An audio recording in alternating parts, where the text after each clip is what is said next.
Hey guys, Cruiseman here, and apologize up front. This is not going to be a happy, pleasant video for me to make. Probably not one for you to watch. I wouldn't blame you if you didn't watch it. I am doing this more just for my own therapy than anything.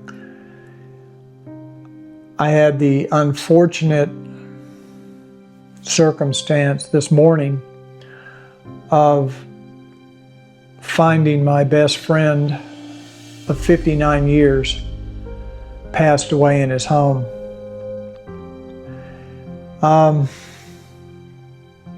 59 years. We went to school together in West Texas, played golf together in Midland. His name is Jess. Was Jess. I guess it still is. I don't know that it's fair to make a video like this for this channel, but I feel like you guys are kind of like part of an extended family. I'll give you just a little bit of background on my friend. He's a year older than me,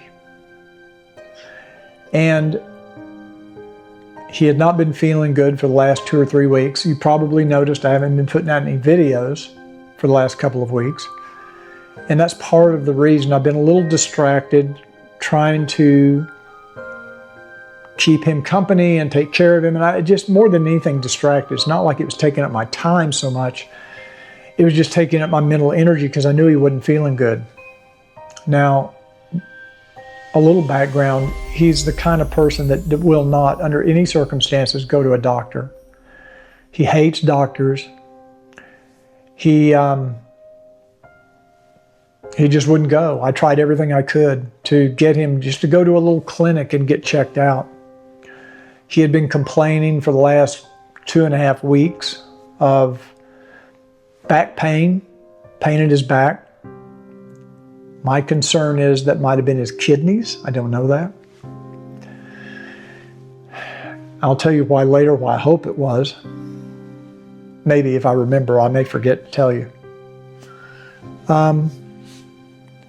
He'd been complaining that his ears were plugged up, but he didn't have a fever. He didn't have the flu, I don't think, or COVID, because he wasn't coughing. He didn't show any signs. I see him every day. For just another background, he has no social network. I'm pretty much his only touch with the outside world. I mean, he has a couple of other friends that he knows, but he doesn't see them very often. He'll talk to them on the phone. There's a neighbor lady that lives down the street that he sees maybe every so often. But I go over every day because I know he doesn't have a friend network. And so I would go over every day during the week, and we'd play cards, sit there and play poker. And sometimes he'd come over on the weekends, watch a Cowboy game or something like that. But the last Cowboy game, he didn't want to come over. He said he didn't feel up to it. It's been a couple of weeks ago. And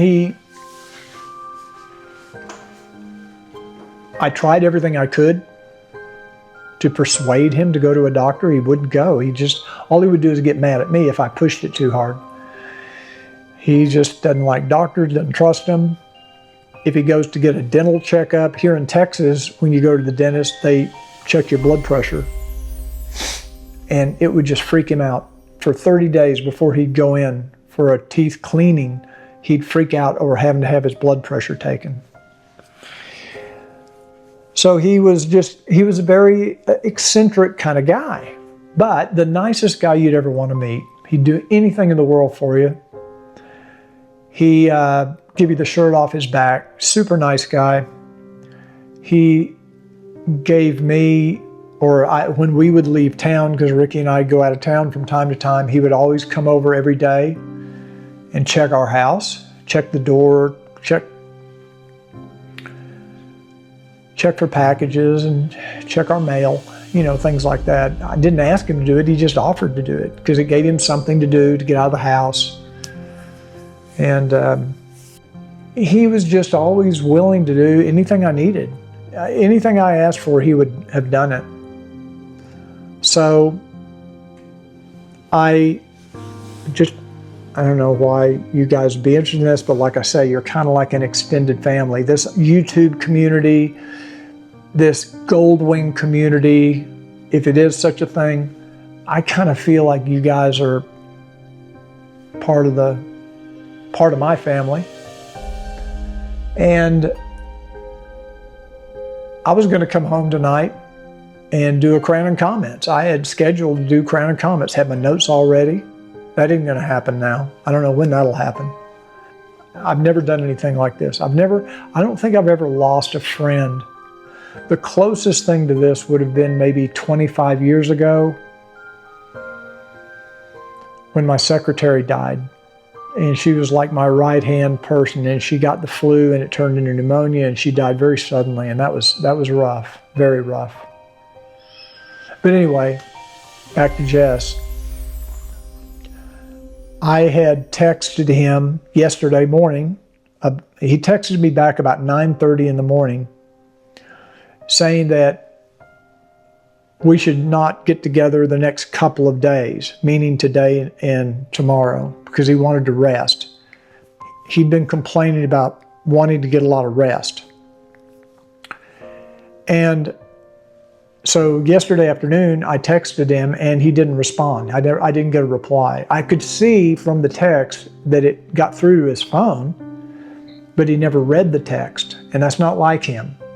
He usually reads it and gets back to me, within 30 minutes. I sent him 2 or 3 other texts, again, trying to encourage him. Maybe tomorrow we can go up to that clinic and get checked out. He kept saying, no, I'm feeling better. Every time I'd talked to him in the last couple of weeks, I think I'm getting a little better. I think it's getting better. It wasn't getting better. So this morning, I tried to text him, no reply. I tried to call on the phone, no reply. He has 2 phones, a landline and a cell phone. I tried to call both, no reply. Left messages. So about noon, I told Ricky, I said, I've got to go over there and check on him. He might have fallen. He might have broken a leg. He might have broken his hip. He might be in pain. He might be just laying there and maybe couldn't get to his phone. I didn't know. I was hoping for that would be the best. That was the best I was hoping for. He has a neighbor lady that lives a couple doors down that he's friends with. I went by their place first because I wanted to see if she had talked to him. I know she had been getting his mail for him for the last few days. So I wanted to see if maybe she had heard from him or talked to him. Well, she hadn't either. She'd tried to reach him and couldn't reach him. I have a key to his house. So we went over to his house, 2 doors down, went in, and I yelled first. I yelled his name out because I knew if I came in there with some other people and he was okay, he'd be really pissed off at me. So I wanted to make sure, see if he responded to me yelling, and he didn't. And I took he has a long hallway going to his living room, and I walked in about 3 or 4 steps, and I could see down the hallway he was sitting in his recliner, just kind of slumped over. And his eyes were still open. He had passed away. He was watching TV. He had his McDonald's breakfast sitting there. Now, I don't know if it was from yesterday or today. I don't know, probably yesterday, but I don't know. We called the police. They come out, asked a bunch of questions. They were very nice, very comforting, I guess. I'm in shock, obviously. And then the medical examiner shows up. He comes in, and then a couple of other girls come in with a van, and they take the body away. It's just a horrible day. I'm sorry. I apologize for being such a downer, but this is, I guess, life. You didn't sign up for this when you signed up for this YouTube channel, but I just felt like I needed to get this off my chest. Like I say, it's kind of therapeutic for me to talk about it because I'm still in shock.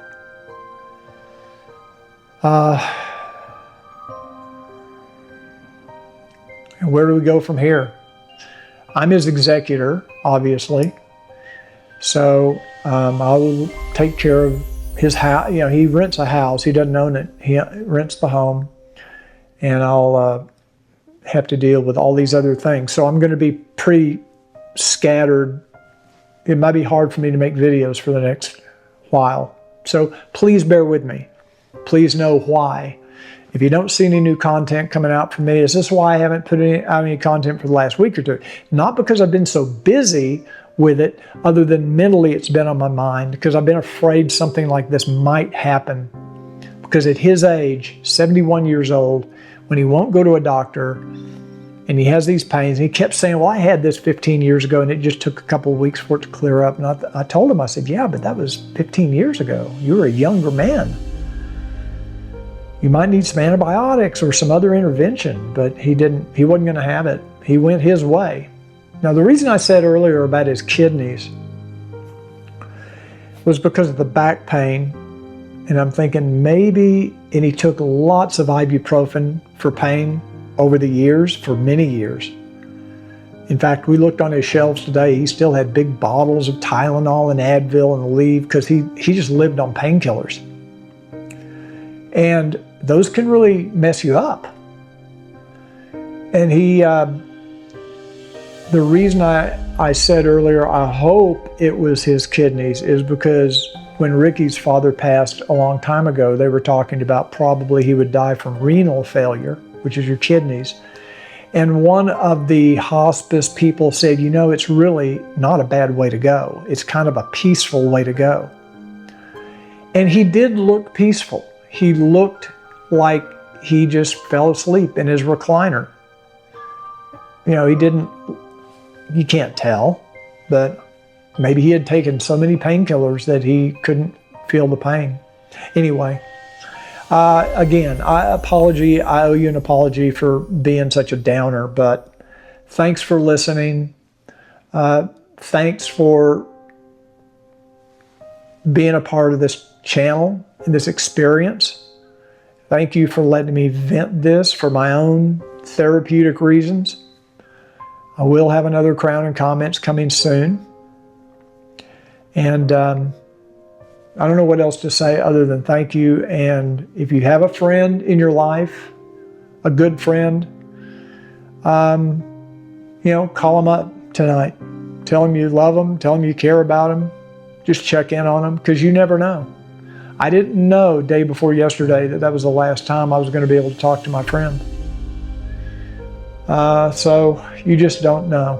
So make sure you keep people close to you as much as you can. Thanks for watching. I'll see you soon.